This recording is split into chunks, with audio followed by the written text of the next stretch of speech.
Over the last week, we made 14 of the 115 recipes in Justine Cooks by Justine Doiron. 8 mains, 3 sides, and 3 dependencies. Most dishes took about an hour and a half, made 4 servings, and our average cost was $6.31 per serving.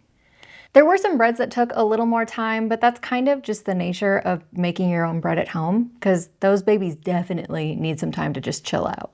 Justine Cooks is Justine Doiron's first cookbook, but she's been writing recipes for the internet since 2020 under the username Justine Snacks. And while a lot of her content seems aimed at the girly pop soupy beans crowd, a group we're not exactly members of, every recipe we've made of hers in the past has been top-notch. You can really tell when a recipe's author develops recipes for public consumption for a living rather than working in a restaurant or acting or whatever else it is that cookbook authors do these days. We also should probably call out that after we finished and rated the book, we asked Justine to be on our podcast to talk about it. So we've got a little footage to sprinkle in here and there for context.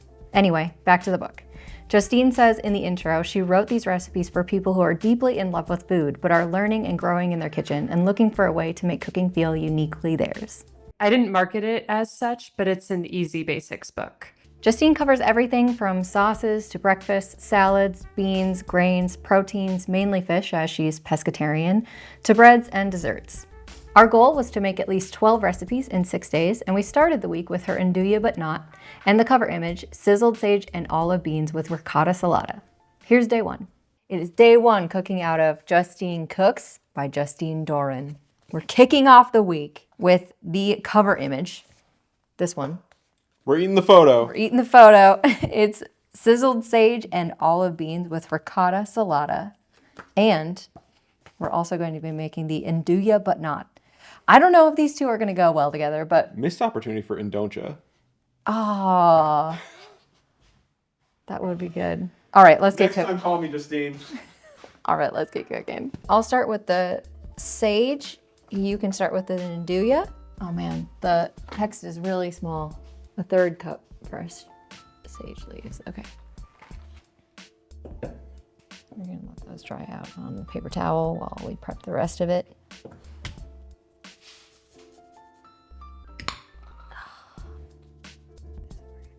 Gosh, it's been a while since we've done one of these. I've forgotten everything I know. We couldn't find butter beans, so we went with lima beans. Fairly easy ingredient list. Man, I really like lima beans, actually.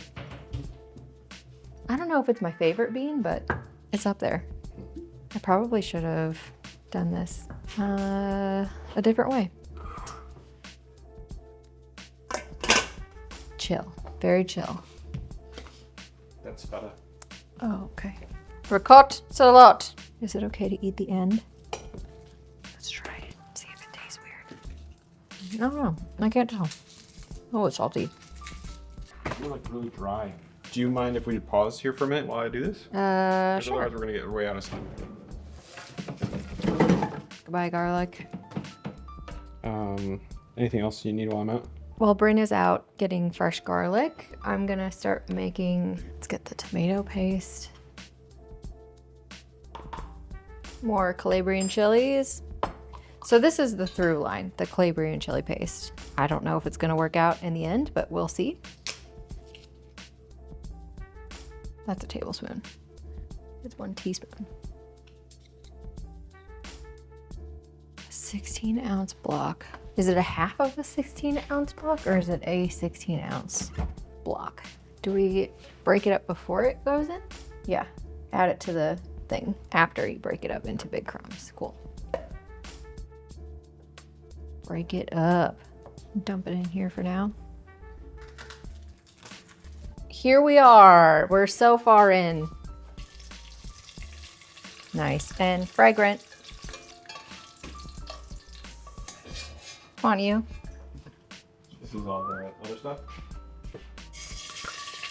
Okay, mine's gonna be about 10 minutes total, so Nice. when yours is 10 minutes out, let me know. Okay, it is. I started cooking. It already is. It is. Parsley in. I'm gonna catch you. You're gonna catch me? You can catch me if you can. I'm toasting them in oil. That's Wait, at what point does the vinegar go in this? Add the beans. Sizzle, 2 to 3 minutes, turn off the heat and finish with the vinegar. Got it. Okay. I love that she specifies kosher salt, like diamond crystal kosher salt, but doesn't give an amount. I think she's trying to get people to taste it. Yeah. It has to be undisturbed. Oh, why? It said sizzle. It's just a sizzle for 2 to 3 minutes undisturbed. All right. Well, I disturbed it. That was so fast. I'm surprised yours is done before mine was. I did not expect that. What kind of serving bowls do you want? Cut the heat, add the vinegar. Glam shot.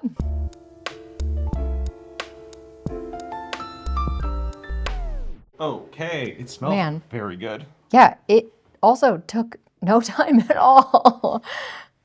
This was whipped up in an hour and a half with you going to the grocery. leaving. This is the beans, sizzled butter beans, lima beans. Spicy, salty, a little greasy. Like there's a little extra grease around the lips. Like leaves a little extra something. I feel like I've got a Savannah drawl right now. I don't know where it came from. I'm not personally getting that. I'm getting a lot of salt from the olives and the cheese. Yes. Yeah, I undersalted it a little bit because I didn't know how much the cheese was going to impact the saltiness. I'm not getting a lot of like sage. The lima bean texture is fantastic. Really good. I think it's doing a good job of like hiding the like canned flavor that you so often get with beans. All the flavors are like strong. We are hesitant to do bean recipes, I think, a lot of the time in cookbooks because so many of them are so boring. Well, like the girly pop soupy beans are like... Yeah, and they just, it's comforting, but they don't have a lot of flavor. That cannot be said about these beans. These are punchy, they're vibrant, they've got a lot of personality. They are a little bitter from the sage, but that could be because of my frying technique. Like I could have just over fried them or the oil could have been too hot. There's a lot of things that can happen. But salty, spicy. Yeah, the heat is nice. Bitter. It's background, not foreground bitter. Right. It's very mildly bitter. Yeah. There might be a little bit too much cheese for me in here. Really? Just because it's so salty. It is really salty cheese. And it is kind of astringent cheese, I will say. Like snacking on it over there, it really sucks the moisture out of your mouth. I'm used to that feature of ricotta salata. I'm not used to it being salty. I think this is out of the ordinary. I don't think it's the recipe's fault. I was glad I'd tasted the ricotta before I salted it because it is, that'll hit you.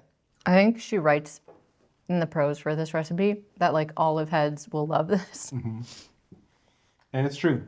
That's tasty. Can we try the Nduja? Yeah, I think we try the Nduja and then we try them together. I don't particularly get excited about Nduja, but this is better than it. Yeah. Not as flavorful as the beans, I will say that. The fennel really comes through. The smoke is nice too. Yeah, I'm getting fennel and then smoke and then a little spice from the Calabrian chilies, but... The fact that these flavors keep up with a teaspoon of liquid smoke that's saying a lot. I don't think I like it as much as the beans, but I do want to try them together to see if they go well. Because my hunch is that they will. They're very similar flavor profiles. Yeah, actually. I think they kind of cancel each other out a little bit. A little too similar flavor profile. I think bread would be a good addition to this. What I like about this dish is that you've got like big hits of flavor against like a pretty mellow base.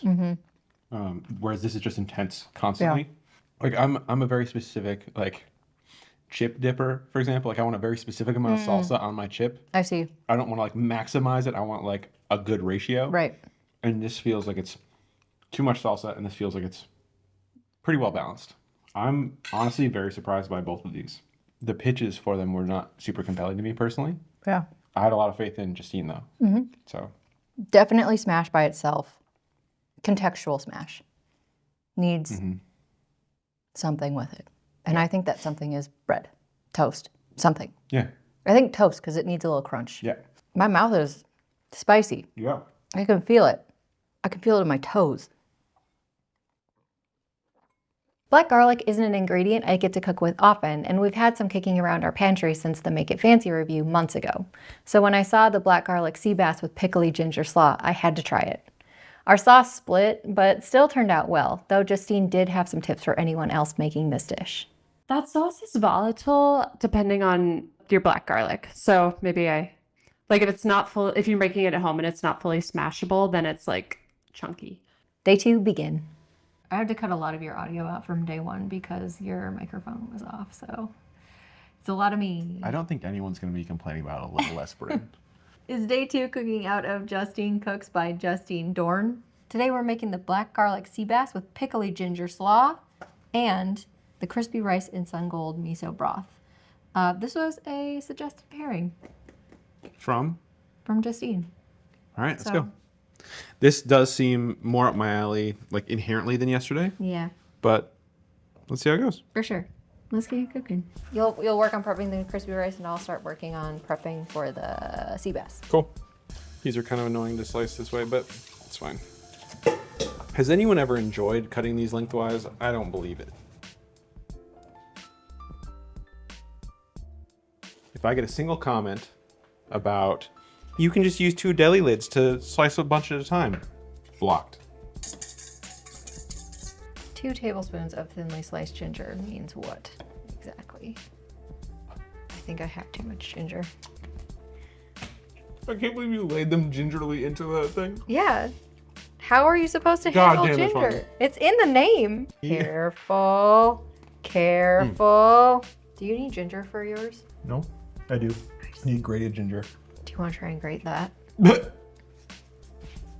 at these tiny little Yeah, it said radishes. small radishes, so I got Cute. small radishes. They're so cute. It's what you put on the grocery list. Friend. I'm essentially dumb. Nice.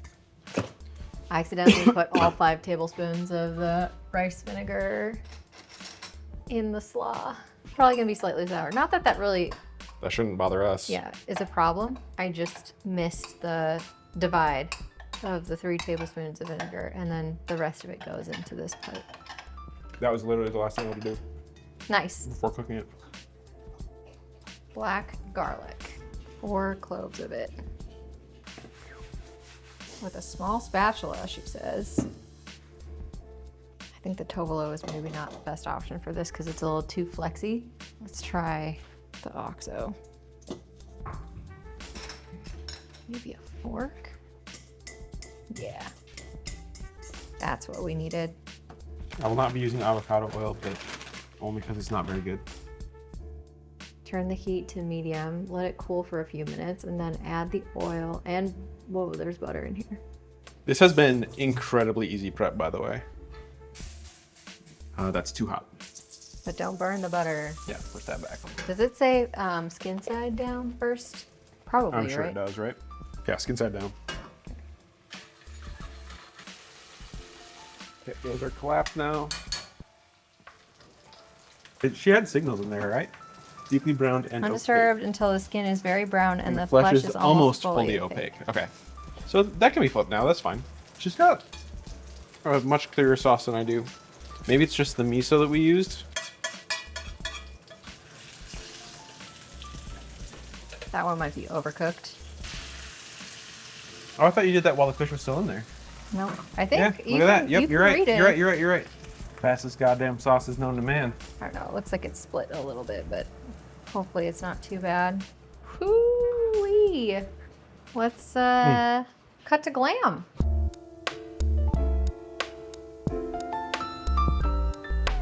Well. Well. Where would you like to start, ma'am? Let's start with the fish, and then we can do the tomato. Okay. My sauce for my fish split. My sauce. My sauce. Okay. Did I overcook my fish? Probably. Yo. That sauce is great. The sauce is really good. Yum. Holy shit, that's so good. I think I need more slaw, because that's where all The acid is? the flavor is. Yeah. Wait, is the slaw just radish and ginger? Yeah, radish, ginger, cilantro, rice wine vinegar, sugar, and a little bit of mirin. No, that's in the glaze. But I want to pile this. Huh. And then bird's eye chili for a little bit of heat. I'm not finding the heat yet, but the It's acid. only one bird's eye chili, so. Got it. That one looks like it has several other pieces, so. The acid hits so well, though. Yum. Yeah, that's really good. The black garlic, so tasty. It's just like a mellow backing note, but it plays well with everything else going on. Yep, plays really well with the slaw.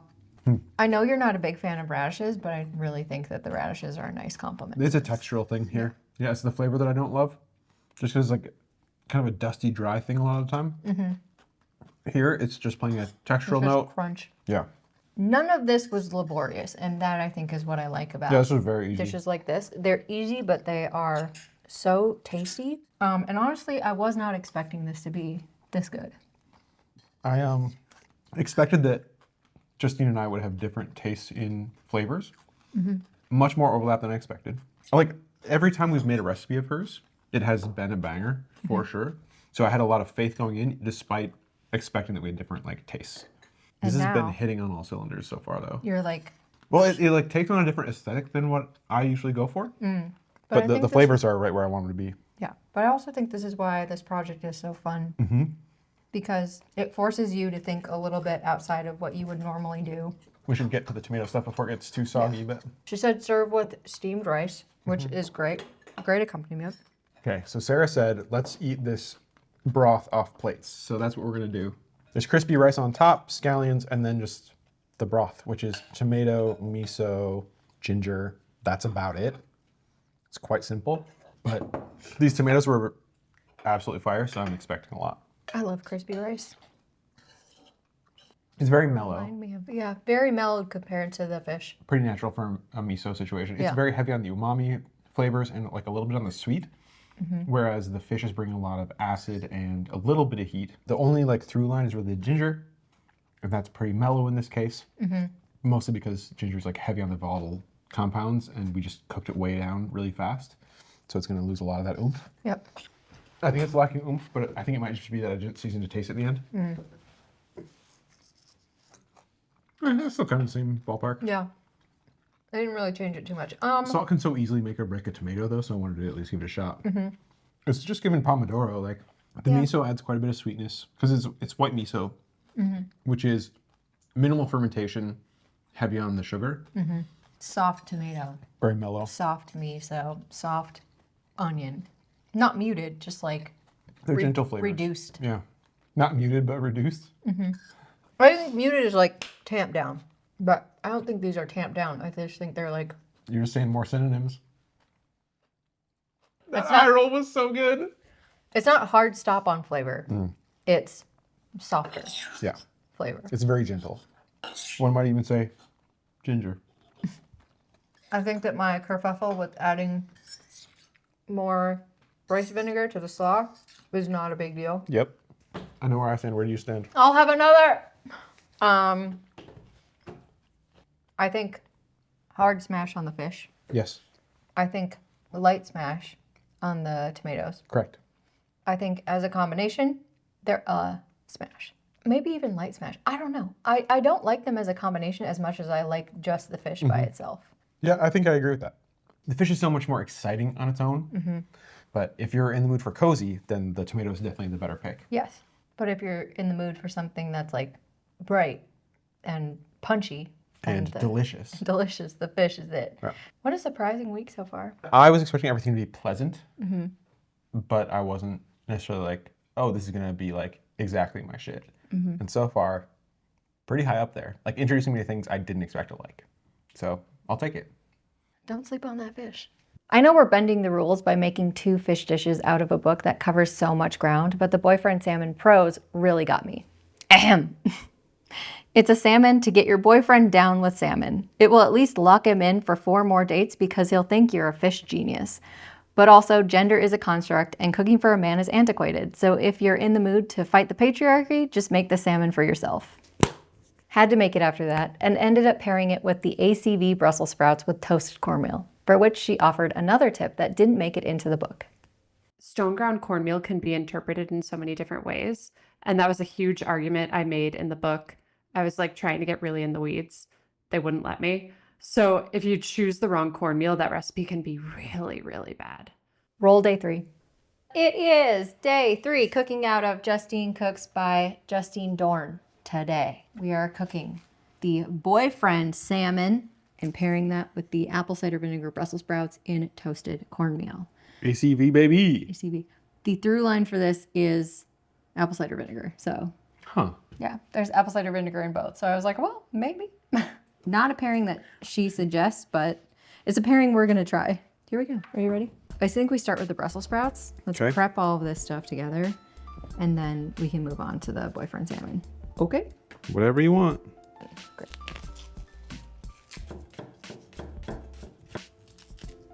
This is gonna be probably the hardest part of the whole dish. Not with me standing next to you, girl. Is that a boner joke? That's a boner joke. It's called boyfriend salmon, Sarah. I'll show you a boyfriend slamming. Hey. It's a very good idea to get extra Brussels sprouts. I know. Good job, Bryn. Thank you. That's all I ever wanted to hear. Gold star, A+. I'm proud of you. Oh, got me right in the praise kink. Oh, that's past it. We're good. Hooray. Sick. I think while you're doing that, I'll get together the other ingredients that we need for it. Cool.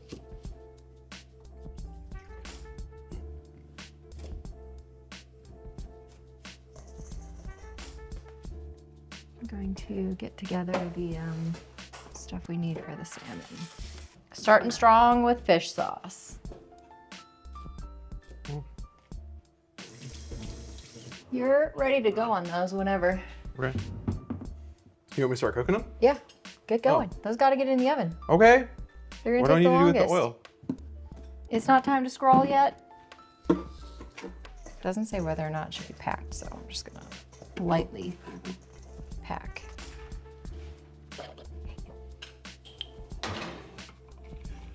Little witch's brew you got going on there? Double, double, toil and trouble, baby.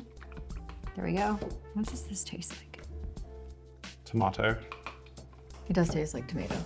With the Monterey. Monterey. When should I start the salmon, do you think? Well, probably when that gets out of the oven. Yeah. Do you know how to fillet a fish normally? No, I was just gonna cut it down the middle. So I would cut it down the middle once and then cut it this way Why? because that's going to give you the most even pieces across the four because you want them all to cook at the same time. Just try and get it evenly in half. I didn't pat it down. Damn it, I always forget that step. Pat it down afterwards. It's no big deal. Shake it into a crumble. Now I understand what she meant.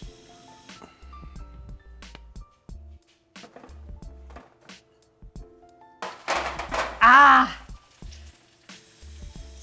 What's going on, little mister? Starting to get golden around the edges. Okay.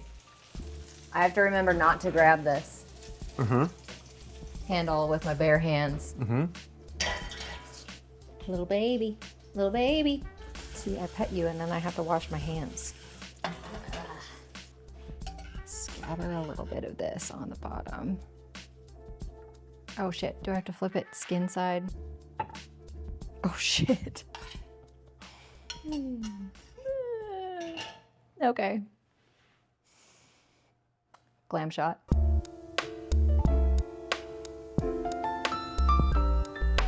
Here we are again. Where would you like to start? I think we start with the fish. This is the one I'm most curious about. Spoon me. Here we go. Boyfriend salmon. Or yourself salmon. Or whatever your significant other is. Salmon. It's supposed to be inspired by Ina Garten's engagement roast chicken. Yeah. Well seasoned. Salty. Slightly sweet. Little acidic. I'm trying to get these onions going. I just like them. My last bite didn't really have much. My last bite had a big hit of onions, but I think because the onions are like cooked down, they're a little sweeter. So they're The edge is taken off them. right. You're getting more of like a sweet, salty salmon. Sweet, salty salmon. It's good though. Don't do what I do. I do this all the time, and I only check one piece for the temperature. But what you should do is check a couple of pieces. Check If you all of want them. All of the pieces. I think you're kicking yourself prematurely. I am, because I'm like, damn it. I do think you could use a little more vinegar. Yeah, I agree with that. The tomato's nice though. Again, it's sweet. It's like disappearing. That's I get like hint O. the tomato is what I was like trying Tomato. to place.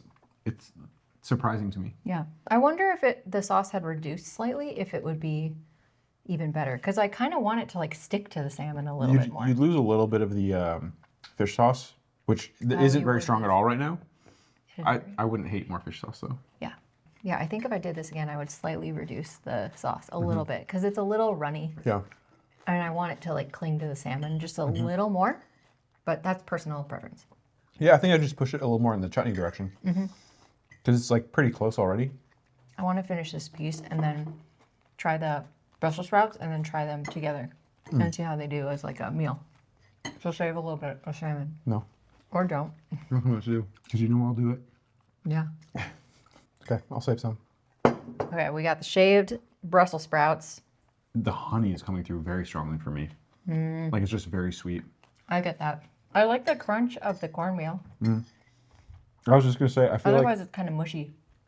I like the texture. I like the flavor of the cornmeal better than the texture of the cornmeal. Because it's Because it's too kind of granular. gritty, yeah. Yeah. I wonder if like just a crouton-y situation would go better, or even fried Brussels sprouts. Yeah. Yeah. Totally. So you have a little more texture. For me, the flavors that are coming through right away, you get the honey, and then the cornmeal, and then spice from the cayenne.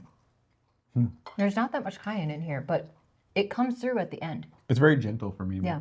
Yeah, I get what you're saying. So I'm like, ooh, what is that pleasant heat? She does have like a spicier profile than I expected, honestly. The more than I expect from like this genre, I guess. Which I appreciate very much. It's a good heat. But yeah, I do think that it is a little mushy. Yeah, I'd really like to try this method with just like sliced Brussels sprouts and then frying the shit out of them. Just chuck some in a fryer. I think this one's overly balanced for me. Like there's not much character to it. Yeah. It's not keeping up with some of the other stuff we've had this week. I really want to try it together though, But because like I a- think that they might pair well. I actually do kind of like them together. I mean, I think it just relieves some of the sweetness. Replaces it with savoriness, which works well. Yeah. The salmon is nice and savory. Yeah. The Brussels sprouts are sweet. They complement each other pretty well. This is delightful. I would probably marry you again if you made me this, which is, I think, the whole intention, right? You're supposed to like fall in love with the person. This is supposed to like seal the deal. I'll be honest, I'm not there. It's not what I'm looking for at this point in my life. This was meant to be just a friend's chicken, or friend's salmon. French chicken. No salmon will ever be friend salmon, Bryn. Salmon's for real. Let's do some ratings. Yeah. Hard smash on the salmon, light smash on the Brussies. Together, I think they're a smash. Okay. Because I really think that they're good together. Okay. What do you think? I think they're both smashes. And together, it's just a smash. It's like, Yeah, that is ultimately the thing for me. Is like I want a little bit of a spike in there that would push into hard smash territory. But like I'm just not getting. Everything's flat, and that's the thing I'm struggling with. yeah. It's not saying that it's bad by any means. I'm just like I'm looking for something to like a branch to grab onto, something like that. Make you either love it or hate it. Yeah. But right now, you're like, it's just, you'll like it. Yeah, I want. It's good. It's good. I really want something in the like bitter or bright category. Something that's gonna like be a little bit of a counterpoint to that sweetness. That's all. I have tried and failed to raise my own sourdough starter 4 separate times, but Justine's recipe for low discard sourdough starter caught my eye and I had to try it just one more time. So we made a day of it and paired the sourdough with her drippy harissa eggplant with spoon over sauce and the salad toast with sumac radicchio. It's so funny because I think of myself, or at least my public perception, is like a light girly pop recipe developer, but I realize a lot of my flavors are like tomato pasty, buttery, sloppy Joe. Enjoy day 4 and my most recent attempt at sourdough. Are you ready for day 4? Cooking out of Justine Cooks by Justine Doiron. I got my clash and shirt and apron on. What's that if not ready? It's day 4. Today we are making the drippy harissa eggplant with spoon over sauce and the salad toast with sumac radicchio and Oh God, there's an and? her Breathe. simplest sourdough recipe. That's right. It's going to be a toast night. I've spent the last couple of days making sourdough, starting with her low discard sourdough starter and ending today making her sourdough. How'd they go for So you? here's that footage.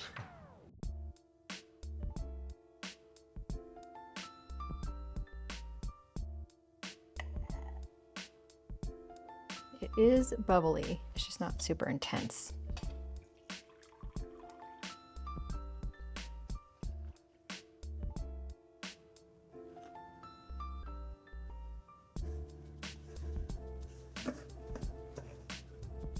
$20. Sprinkle this salt over. Oh my God. Okay, it is bubbling, so that's good. It's not stretching very much. So I think that's about all the dough is gonna let me do right now.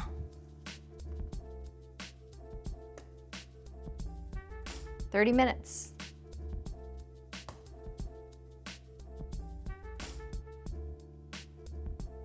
Let it go again.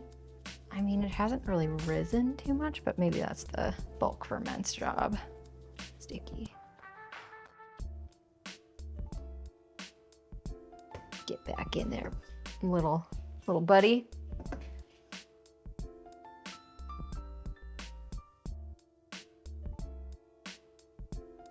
Give it a quick turn. And then into a clear container it goes. It's been 5 hours for our bulk ferment. Well, it definitely didn't double in size, but it's slightly bigger. And she said, fold it in the middle. Oh, so it sits like this for 20 to 30 minutes? Great. I can just let that sit while it doesn't say to cover it or anything. Flip the dough back over to reveal the seam. Okay, there's my seam. Tug the ends gently to form. Fold 1/3 of the dough over itself, like this, and the opposite third. And then roll her up.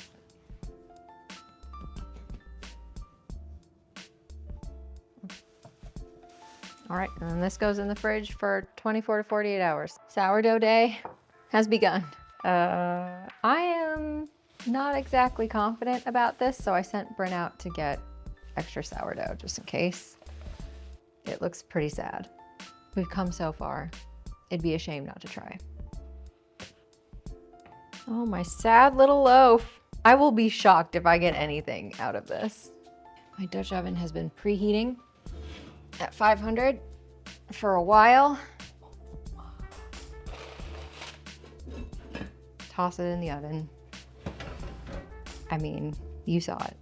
This is why we have backup. 20 minutes. Ugh. Oh, my tiny little sourdough. Da da da da. Oh, look at her. She's gorgeous. That is a dense little loaf. It is a dense little loaf. Let's see what it looks like. Ooh, look at that. Oh yeah, that is a tight crumb. Mm-hmm. I mean, it's cooked all the way. It's just a tight. Would you like to try it? Yes, I would. It's a dense crust too. Yep. Here we go. Oof, it's gummy. Well seasoned though. Minimally sour. Yeah, it does taste like sourdough. Not terrible, but not great. It's like a 3 out of 10. Yeah. Lucky for us, we thought ahead and we got backup sourdough just in case. So we're going to use the backup sourdough bread tonight, I think, for our tartines. That's why we got tartine bread. Tartine. Let's get cooking. I'm going to get this eggplant roasting. I can whisk together this other stuff though on the other side. I'll work on the other sauce then in the meantime. Cool.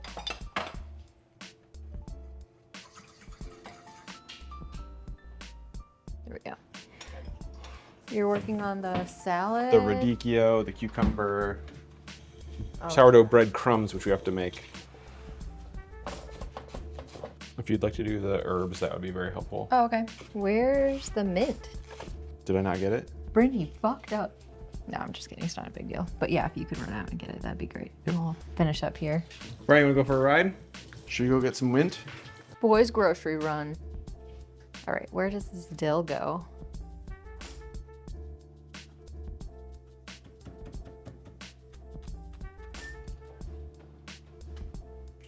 All right, eggplant. going in. Make the yogurt sauce for the salad toast.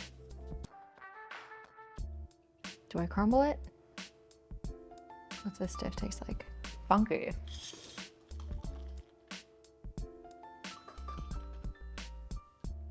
Yogurty. Let's get a couple trays out here. We've got our harissa, the radicchio salad stuff.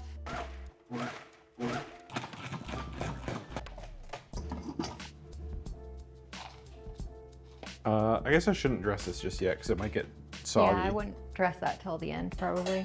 Okay. Sort of even. That got toasty.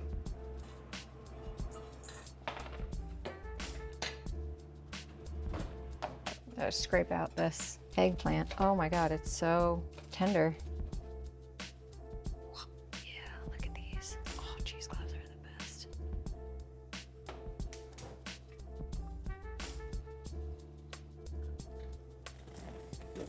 Cut the heat, move it to the back. Look like kidneys. Generous serving. Lamb shot.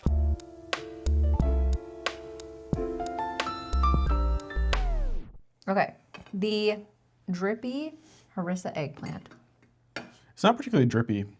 Yeah, I guess it did soak through, so maybe in that sense it's drippy. I did reduce it quite a bit. Yeah. It almost looks like a vegetarian sloppy joe. Honestly, it kind of tastes a little bit like a vegetarian sloppy joe. Which doesn't fully make sense to me, but it kind of is flavor profile. It's got that wise. like sweetness that you get. There's a lot of acid though. Woo! Yeah. Maybe that's on me. You made it. It's almost certainly on you. Well, I mean, like the lemon at the end. I don't know. Maybe I added too much lemon. I see. Well seasoned, mostly sweet, a little tangy, definitely savory. I'm not getting much of the herbs because I think there's just so much eggplant. It's almost like they're there for show. There was about half of the salad left, so I'm thinking there might just be like more eggplant on here than was intended. I can't tell. The dill hits when you get it. Her directions were just scoop it out and load it up. But she also said that you could just like add everything into the pot and make it kind of like a dip. I mean, it very much is a dip. That makes a lot of sense. Yeah. Wow, I am really getting sloppy joe flavor. If you told me, It's like ketchup-y almost. yeah, if you told me that this was just like a vegetarian sloppy joe, I would believe you. Not question for a second. Yeah. It's not a bad thing. Very comforting in a way I didn't expect, like nostalgic.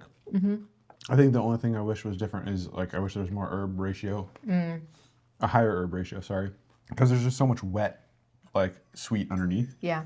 I'm very excited to move on to the Oh, okay. the herby You're done one. with the sloppy joe. Oh yeah. Okay, here we go. That's more my speed. I think the radicchio is a little too bitter for me, but that is very tasty. It's bitter in a like refreshing way to me. Because this was so sweet. Yeah. This was almost cloying. I mean, this is like the opposite. Yeah. So I think This the two is like- go well together. Bitter and tangy from the A little yogurt. salty. Yeah. I think actually a little more salt would go a long way. I agree with that. I do like the dressing. The honey takes like a little edge off the bitterness, but it's not like overpowering the way that yesterday's I think was. When you get some mint in there, that's very good. It kind of helps balance that bitterness a little bit more. I think both of these could use more herbs, but mint is such a good fit with this. Yep.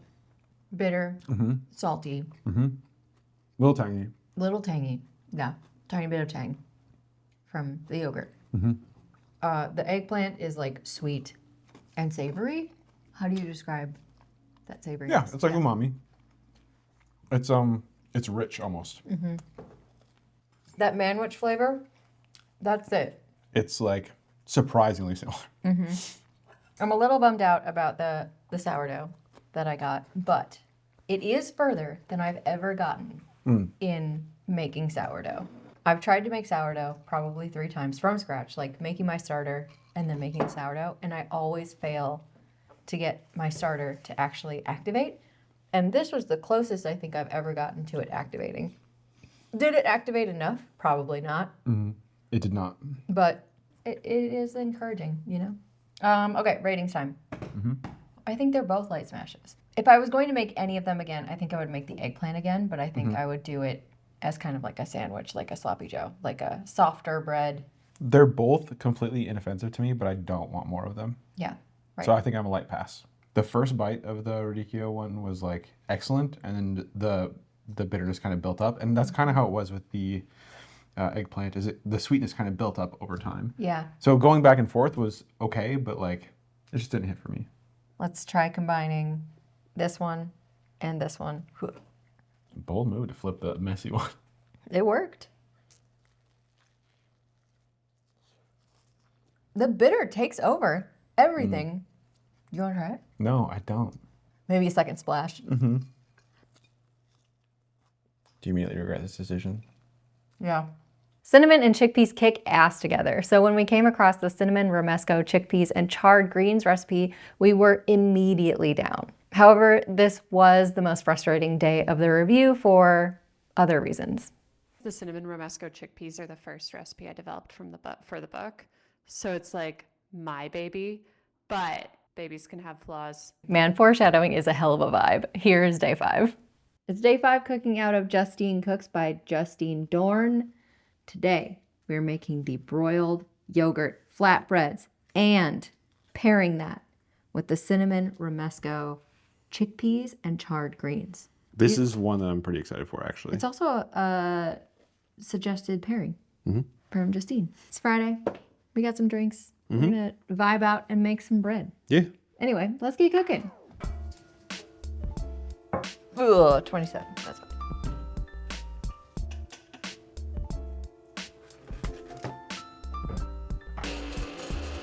Man, this spice grinder is nearing the end of its useful life.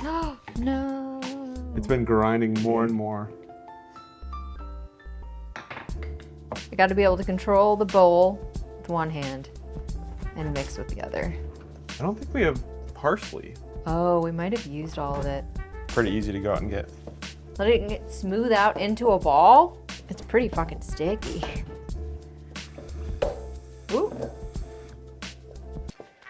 It looks pretty high hydration to get to like a smooth state. Yeah, right? But maybe Really once it proofs a little bit, that'll change. It does look like she used lacinato kale, whereas this is like regular old green Pizza Hut kale. It's been 30 minutes of rest time. It hasn't really risen at all.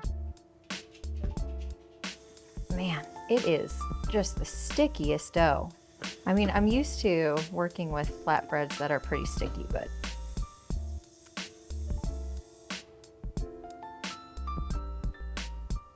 this I will get sticky. Okay.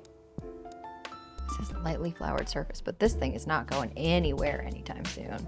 Did I just like mismeasure the flour for this or something? Because this is, I can't even shape it into like a ball. It's so sticky.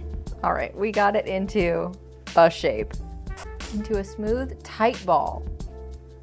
Okay, we're gonna need way more flour than that to get a smooth, tight ball.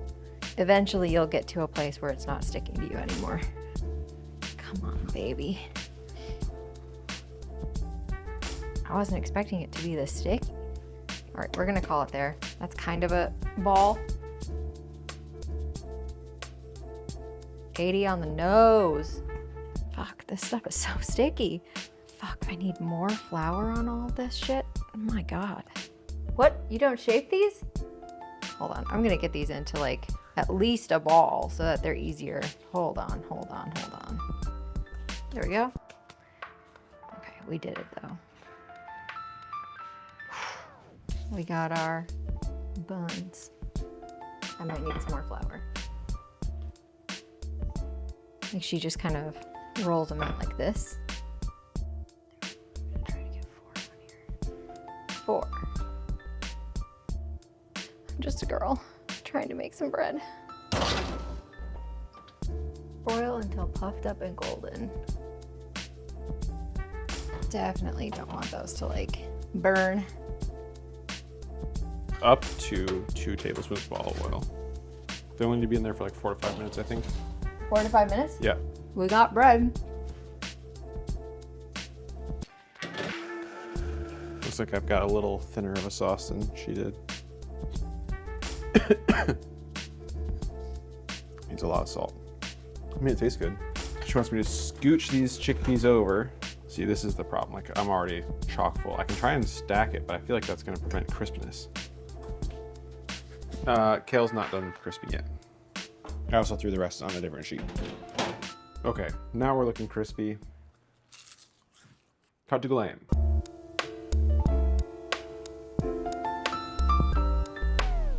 It's greener than I expected. Ooh, this The is bottom crispy. is a similar bubble structure, but the top does not, and it's a little crackery. So I think maybe we dried it out too much, Yeah, I don't know. or maybe it needed to steam afterwards. I'm not sure. It's just bread. I was expecting her to like put salt on the top of it, but The problem with salting bread is that it inhibits the yeast, right? But it's fine. But it needs more salt. I think those just the directions that were tricky for the bread. But it turned out okay. For the majority, I figured out how to like work my way around some of the like sticky dough situation to get it to a place where it seemed like it was supposed to be. The cinnamon chickpea is pretty good.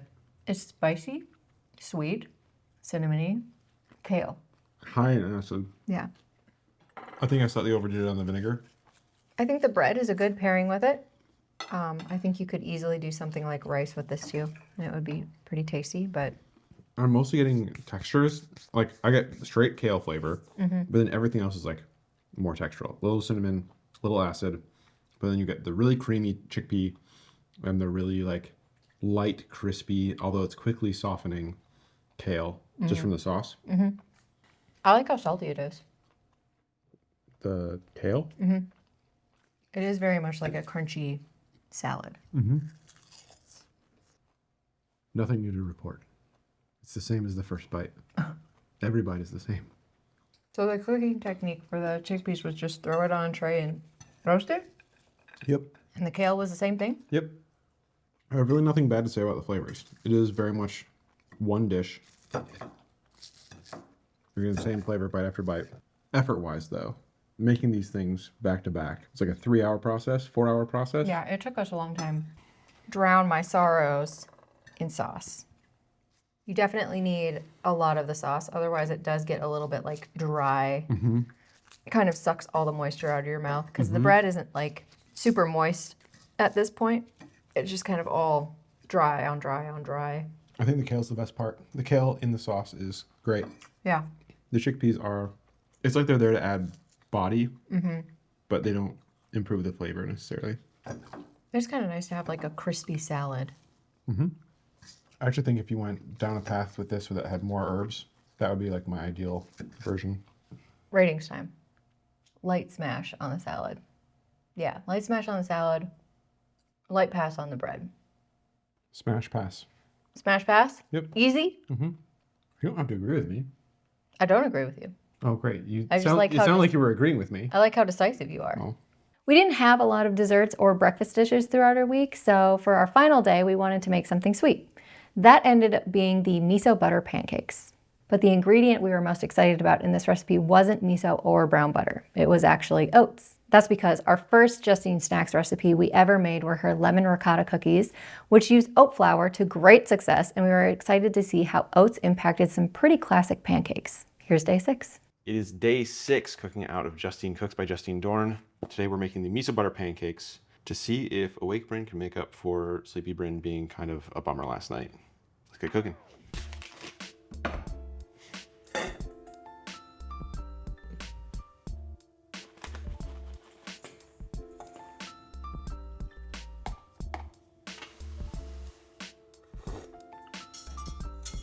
She says to use a preheated, I think stainless steel pan is what her intention is. But since it's day 6, I get to do what I want. And therefore, I'm gonna do it on a griddle so I can do it in front of you. So here's where I'm at, which is where I would usually go with something like this, but she says go till it's almost burnt. So I'm gonna keep going on this for a little bit longer and see where we end up. We're going for gumbo roux. All right, that's as dark as I'm gonna go with it. Just gonna keep cooking off the heat a little bit. Almost like a caramel situation. If you can stick your finger in it without it hurting, it's not hot enough to cook an egg. It smells really good. She She says to let it thicken while you preheat the griddle, but I already did that. So I'm gonna let this sit for about 5 minutes just to hydrate the flour. She says to use a 1/4 cup. I'm gonna use a 2-ounce scoop, which is a 1/4 cup. I am a staunch advocate of runny pancakes.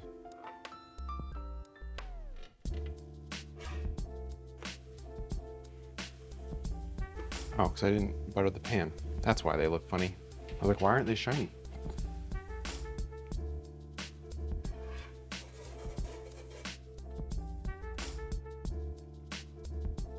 I need to warm up some syrup. Oh, sticky. Much tighter than the first ones. Probably do extra hydration. Touch blam. Stop sounding so sexy.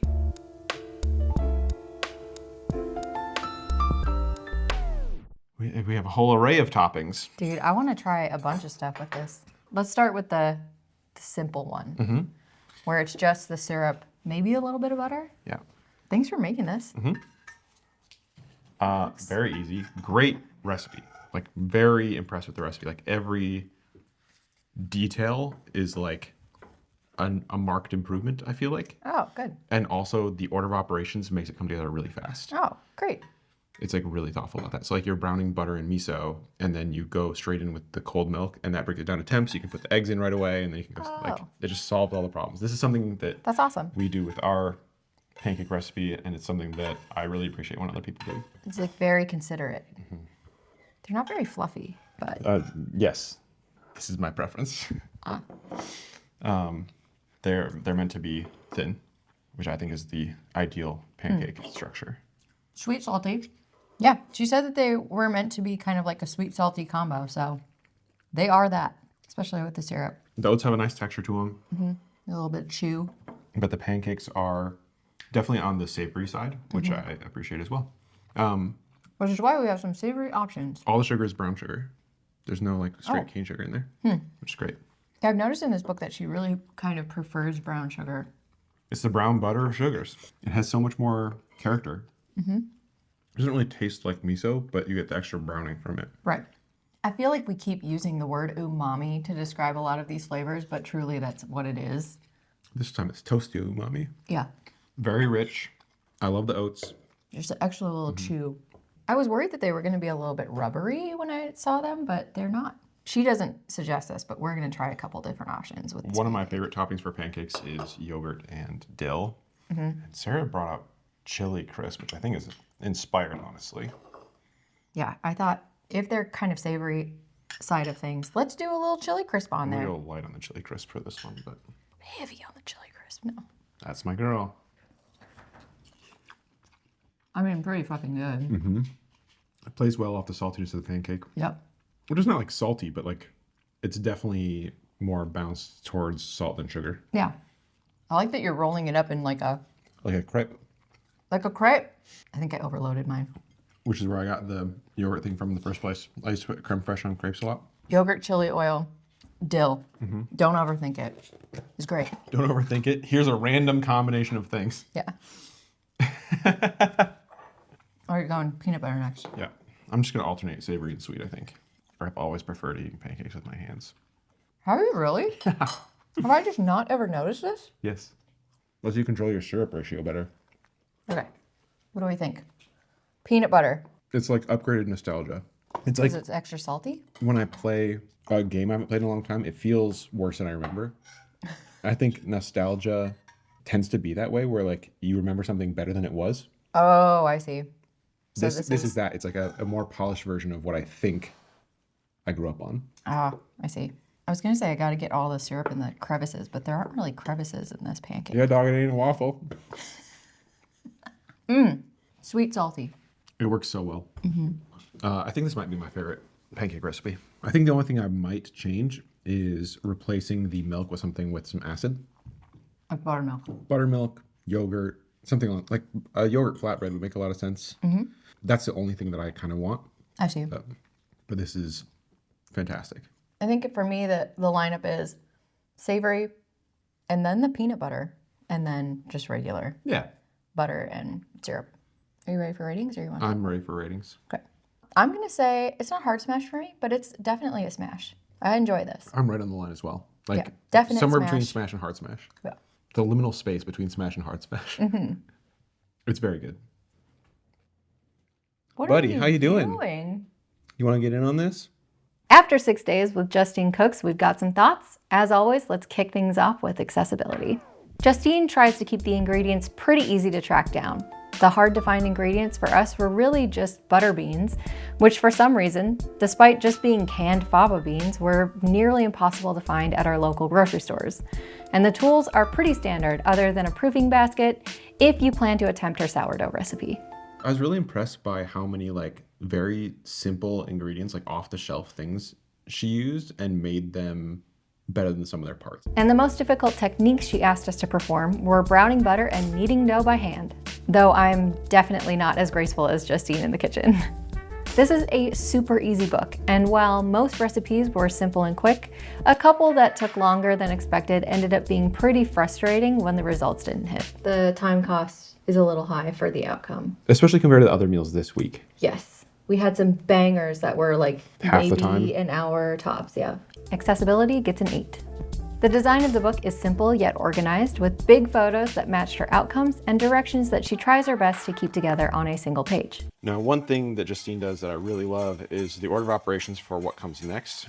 It looks like she's using the time to prep this as cool down time, but also she's going in with the cold milk first and then the eggs so they don't curdle.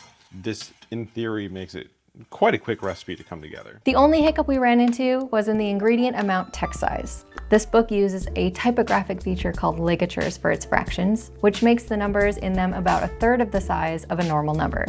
So ingredient amounts like 2/3 cup can be pretty hard to read at a distance. Design gets an 8. The flavors out of this book were surprising. I was not expecting this to be this good. I think so often we assume that if the cover recipe is beans, the flavors in the book are going to be mild and beige. But her cover recipe in particular was not at all what we expected. She's got a bit of a kick to her palate. That being said, there were a couple of dishes like those Brussels sprouts and the crispy rice and sun gold miso broth that we felt were a little overbalanced. It's so like leveled out that it's very hard for me to pick out different components. Like it's really hard for me to like get notes out of it. It's just like straight across. It's like sweet, savory. Like that. It's like a universal like. Yeah. Everybody's gonna like this if you can eat if you can eat all these things. Yeah. It's very low key. It's Then very you're gonna chill. like it. But most of the dishes we ended up with were rich with interesting textures. That savory. Yeah, it's like umami. Bright acidity of the slaw mixed with the kind of umami of that glaze. This time it's toasty umami. Yeah. Really leaning into like rich flavors and interesting textures. I'm very excited for this one. In general, the flavors coming out of this book are surprising and delightful. So flavor is getting an 8. When we talk about the writing in Justine Cooks, the first thing that stands out is that the prose in this book reads exactly like one of Justine's signature voiceovers for her videos. She writes identically to how she speaks, so if you're a fan of her content, you're going to like what you get here. The text oscillates between funny, introspective, and a cozy type of friendliness in equal measure. But for us, people who spend a silly amount of time reading and cooking out of cookbook after cookbook, the thing that immediately stands out is when you can tell the author has actually written recipes for strangers before, instead of just spending a ton of time in the kitchen and then assuming that they have the requisite recipe writing skills to develop a mass market cookbook that won't fuck over its readers. Like time cues and visual cues matter. Ease of use matters. Things like this matter because somebody's going to use like their time, their money, their effort to make it. And while we still encountered some confusing directions, do I flip them and rub them on the underside too? Why wouldn't you just put them on a serving platter and then pour the sauce around and over? That seems way easier. I don't know. What? You don't shape these? She does her best to consider both the amount of dishes that she's asking you to pull out and the amount of time she's asking you to put in to make the process as easy as possible. Since she just says large skillet, like use the lack of specificity to your advantage, you know? Writing is a 9.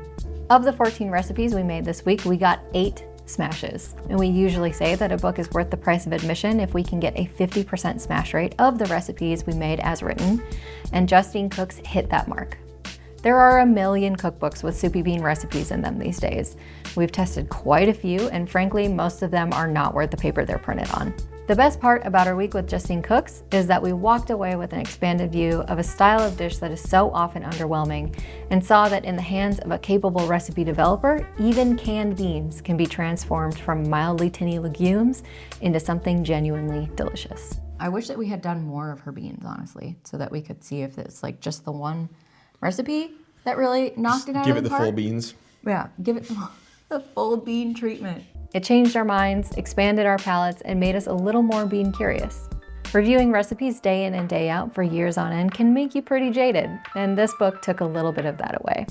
For us at least, value gets a 10. That brings our initial cult score for Justine Cooks to 8.6 out of 10. Justine will be the first to tell you that this book is not perfect, but it is a book that might just change your mind about what girly pop soupy bean recipes are capable of. I'm going to put girly pop soupy beans on my merch. Thank you for that. Going up on the shelf.